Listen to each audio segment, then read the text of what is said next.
జై శ్రీరామ్. హిందూ బంధువులందరికీ నమస్కారం అండి. మీకు ఒక పర్సన్ని చూపిస్తా ఈరోజు. ఆ పర్సన్ ఎస్సీ సామాజిక వర్గానికి చెందిన ఒక ప్రముఖ వ్యక్తి. అలాగే జడ్జిగా కూడా పనిచేసిన ఒక వ్యక్తి అతను. అంటే సమాజంలో ఒక చాలా ముఖ్యమైన హోదాలో పనిచేసిన వ్యక్తి అతను. ఫార్మర్ జడ్జి కూడా అన్నమాట. దళిత సామాజిక వర్గం నుంచి ఆ స్థాయికి ఎదిగి కూడా దళితుల కోసము ఏదో ఒక పార్టీ కూడా పెట్టిన వ్యక్తి ఇతను. అతను పెట్టిన పార్టీ పేరు ఏంటంటే జై భీమ్ భారత్ పార్టీ. ఒక ఫార్మర్ జడ్జి ఒక జై భీమ్ పార్టీ కూడా పెట్టిండు. ఈయన పేరు వచ్చేసి జాడా శ్రావణ్ కుమార్. ఈయనకు సంబంధించి నేను ఒక వీడియో విన్నాను. ఆ వీడియో ఒకసారి మనం చూద్దాం. అంటే ఈ అంబేద్కరిజం అని చెబుతూ మాట్లాడుతున్న ఎవరి విషయంలో అయినా కూడా నేను చాలా అబ్జర్వ్ చేస్తుంటాను. నేను ఒక్కరైనా మోరల్గా ఒక పద్ధతితోని కానీ ఒక నిజాయితీగా మాట్లాడతారేమో అని చెప్పేసి చాలా అబ్జర్వ్ చేస్తుంటాను నేను. ఒక్క అంబేద్కరిస్ట్ అన్న మాట్లాడకపోడా ఎప్పటికైనా అని చాలా ఆశతో ఎదురు చూస్తుంటాను. అదేంటో కానీ మరి ఈ అంబేద్కరిజం అనే పేటెంట్ పెట్టుకోగానే వీళ్ళకు హక్కులు కనబడితే కానీ భారత రాజ్యాంగంలో ఉన్న బాధ్యతలు మాత్రం వీళ్ళకి కనబడవు. వీళ్ళకు ఈ అంబేద్కరిస్టులకు. నేను ఈ శ్రావణ్ కుమార్ అనే ఈ మాజీ జడ్జి ఒక పార్టీ జై భీమ్ భారత్ పార్టీ అనే దీనికి ఈయన ఒక అధ్యక్షుడు. ఈయనైనా కొంత మోరల్గా మాట్లాడతాడేమో, మోరల్గా మాట్లాడి నీతి నిజాయితీగా మాట్లాడతాడేమో అని చెప్పేసి నేను ఎక్స్పెక్ట్ చేశాను. నేను చేసిన తర్వాత ఆ వీడియో చూశాను. నేను ఆ వీడియో చూసినప్పుడు చాలా ఆశ్చర్యం కలిగింది నాకు. ఏంట్రా ప్రతి ఒక్కడు ఇంతేనా? ఈ అంబేద్కరిస్టులంతా ఇంతేనా? వీళ్ళకు నీతి నిజాయితీ ఉండదా? వీళ్ళు ప్రొద్దున లేవగానే ఏం చెప్తారు మనకు అంటే, అంబేద్కర్ రాజ్యాంగం రాశాడు, ఆ రాజ్యాంగం ప్రకారమే బ్రతకాలి అంటారు. సరే, అంబేద్కర్ రాజ్యాంగం రాశాడా లేదా అనే విషయాన్ని అది కాంట్రవర్సీ, అది దానికోసం మనం పక్కన పెట్టేస్తే, సరే వీళ్ళ మాట ప్రకారమే, ఈ అంబేద్కరిస్టుల మాట ప్రకారమే మనం కాసేపు అనుకుందాం. ఓకే రైట్, అంబేద్కర్ రాజ్యాంగం రాశాడు అని చెప్పి ఒక రాంగ్ ప్రాపగండను 75 సంవత్సరాలు ప్రచారం చేస్తుంది కాబట్టి సరే అదే కొద్దిసేపు సై అనుకుందాం. బస్ పోయేదేమున్నది, కొద్దిసేపు 75 సంవత్సరాలు అనుభవించినాం. ఈ వీడియో అయిపోయిన సేపు కూడా కొద్దిసేపు ఓకే యాక్సెప్ట్ చేద్దాం. సరే, అంబేద్కరు రాజ్యాంగం రాశాడు, ఆ రాజ్యాంగం ప్రకారం బ్రతకాలంటున్నాం. మరి ఆ రాజ్యాంగంలో అంబేద్కరు హక్కులు ఇచ్చాడు కదా, ఆ హక్కులతో పాటు బాధ్యతలు కూడా ఇచ్చాడు కదా. మరి ఆ బాధ్యతని ఎందుకు మర్చిపోతున్నారు మీరు?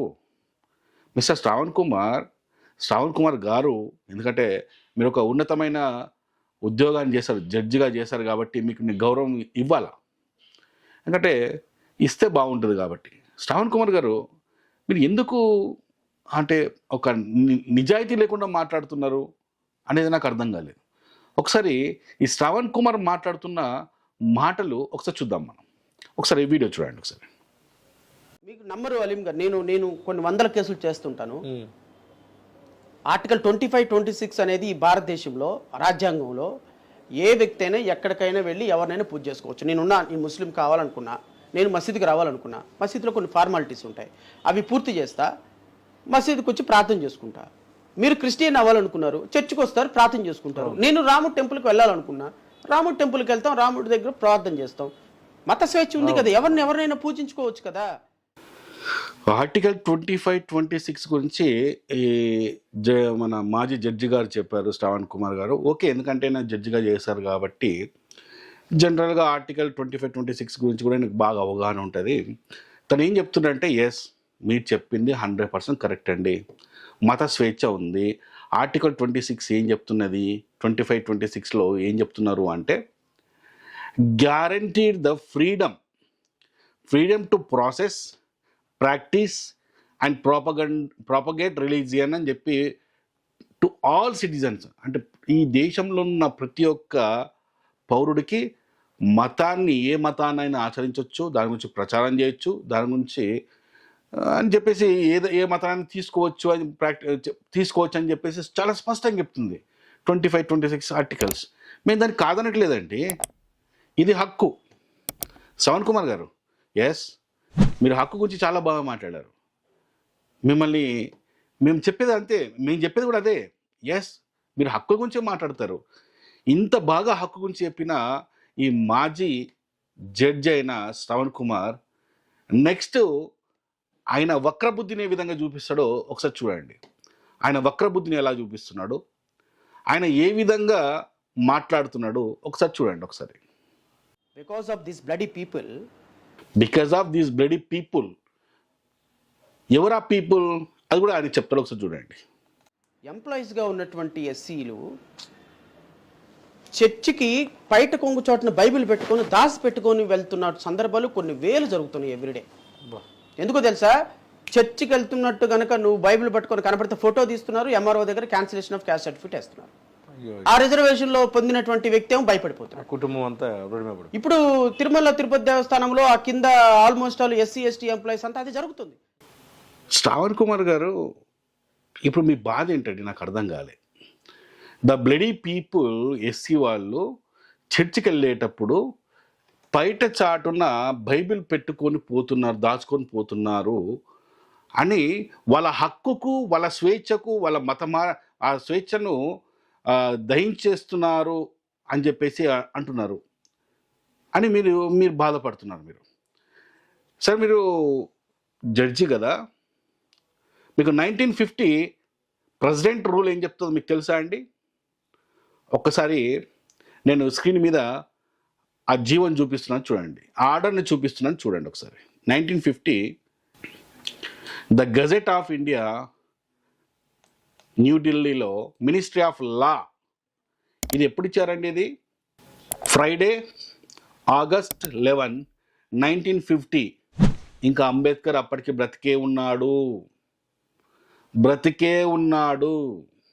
ఆగస్ట్ 11, 1950 రాజ్యాంగాన్ని ఆమోదించిన తర్వాత, జనవరి 26 ఆమోదించిన తర్వాత, ఫిబ్రవరి, March, April, May, June, July, August, 7th month, 7వ నెల ఒక ప్రెసిడెంట్ రూల్, ఒక గెజిట్ రాజ్యాంగంలో చేర్చబడింది.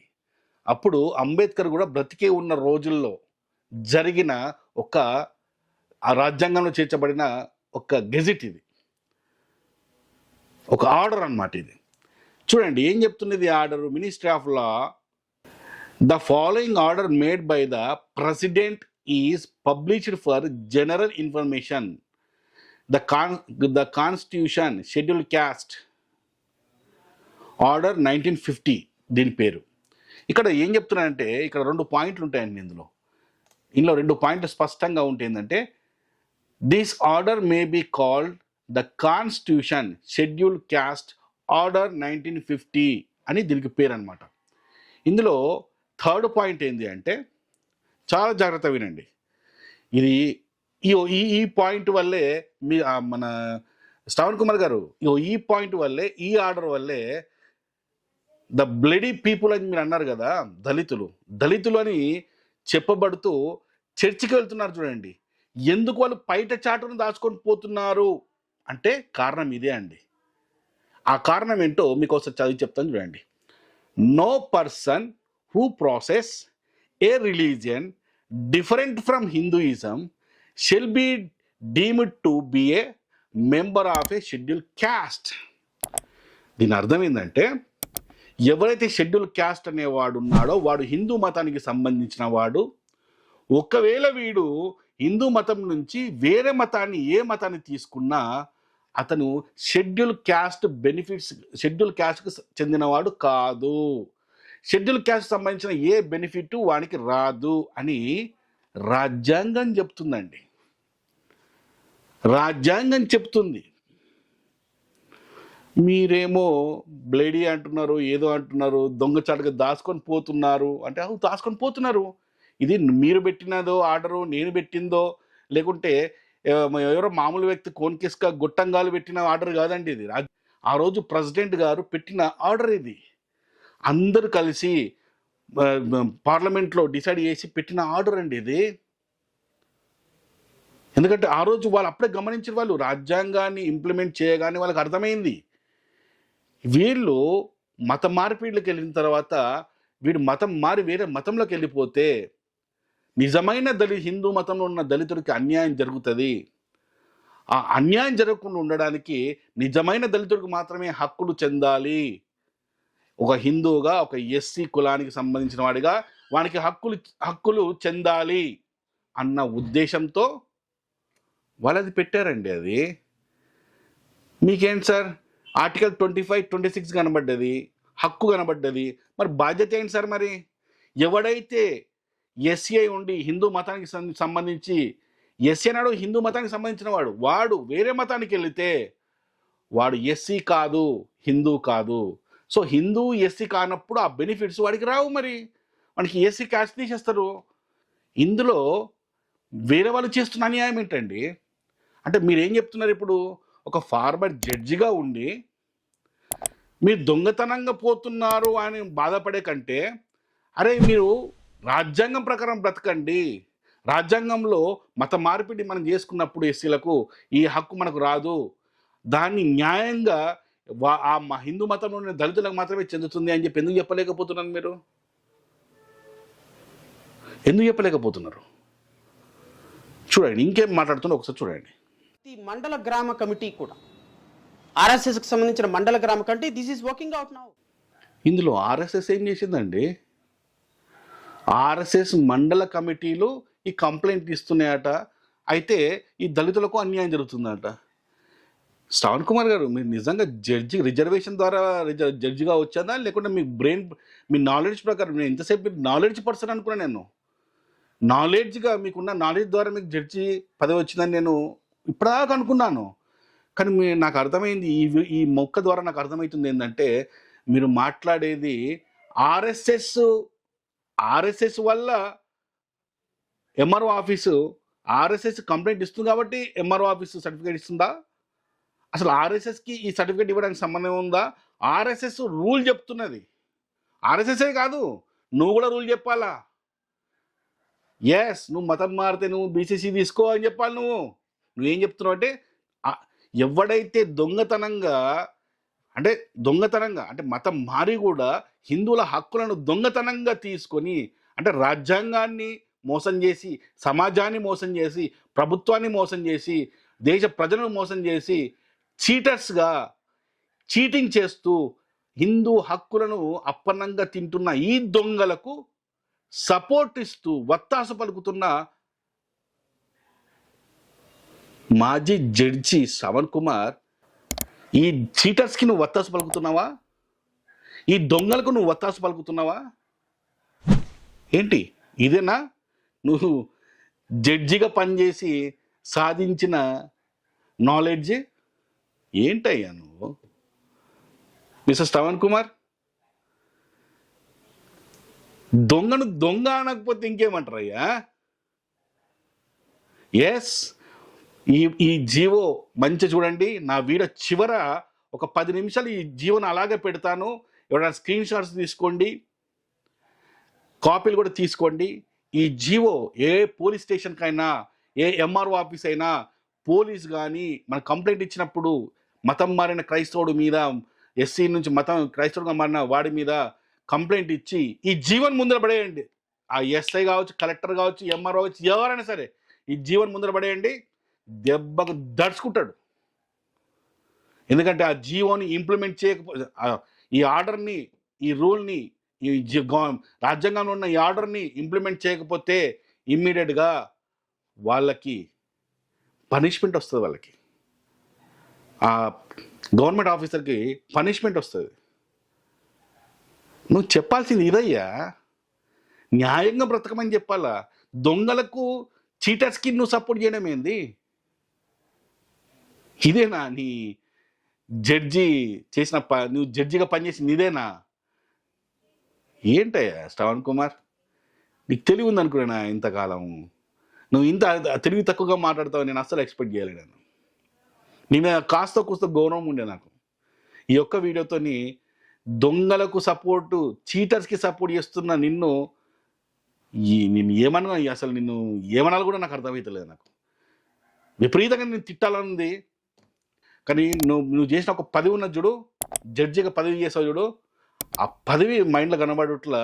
ఆ పదవి అంటే ఇప్పుడు నువ్వు ఫార్మర్, నువ్వు ఇప్పుడు సిట్టింగ్ జడ్జి ఏం కాదు నువ్వు, కానీ ఆ పదవికి గౌరవం ఇవ్వాలన్న ఉద్దేశంతో, నువ్వు చేసిన పోస్ట్కి గౌరవం ఇవ్వాలన్న ఉద్దేశంతో నిన్నేమనలేకపోతున్నాను నేను.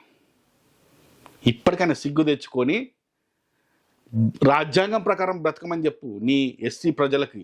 నువ్వు మాట్లాడుతున్న ఏ బ్లడీ ప్రజలైతే ఎవరు ఉన్నారో ఆ బ్లడీగా దాచుకొని పోవడం ఎందుకురా? డైరెక్ట్ తీసేసుకొని ఎస్సీ అని తీపిచ్చేసుకొని, అది హిందువుల హక్కురా, అది వాళ్ళ హక్కు. అది నువ్వెందుకు ముష్టెత్తుకుంటున్నావు? ఆ హిందువుల దగ్గర పోయి ముష్టెందుకు ఎత్తుకుంటున్నావు? నీ దేవుడు నీకు ఇయ్యడా? నీ మతం నీకు ఇయ్యదా? నీ క్రైస్తవ మతం నీకు ఇయ్యదా అని చెప్పి ఆ కొంగు చాటు నుంచి తీయండి, జోబుల నుంచి బైబిల్ తీసి బహిరంగంగా మేము ఎస్సీ బీసీసీ తీసుకున్నాము, మేము క్రిస్టియన్ అని చెప్పుకోమని చెప్పండి.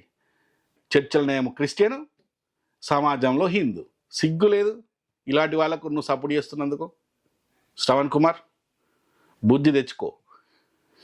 నీ దగ్గర నుంచి నిజాయితీగా మాట్లాడే మాటలు నేను ఎక్స్పెక్ట్ చేస్తున్నా. ఇదే అండి, మనం వీళ్ళే కదండి, ఈ అంబేద్కరిజాన్ని ఫాలో చేస్తున్న ప్రతి ఒక్కరింతే. వాళ్ళ దగ్గర నుంచి ఏదన్నా ఒక్క విషయాన్ని నీతి నిజాయితీతో మాట్లాడతారేమో అని మనం ఎక్స్పెక్ట్ చేస్తాం కదా, ఒక్కటి రాదు. ఎంతసేపు ఇవే హక్కు. అరే బాబు, రాజ్యాంగంలో హక్కులే కాదు బాధ్యతలు కూడా ఉన్నాయి, చూసి సావండి. ఆ బాధ్యతను కూడా చేయండి. మీ తండ్రి యొక్క ఆస్తి తీసుకోవడమే కాదు మీ హక్కు, నీ తల్లి తండ్రిని గౌరవించి వాళ్ళు చచ్చేంత వరకు వాళ్ళని సాధాల్సిన హక్కు, బాధ్యత కూడా నీకు ఉంది. అది గుర్తుంచుకో, హక్కు బాధ్యత. Thank you. జై శ్రీరామ్.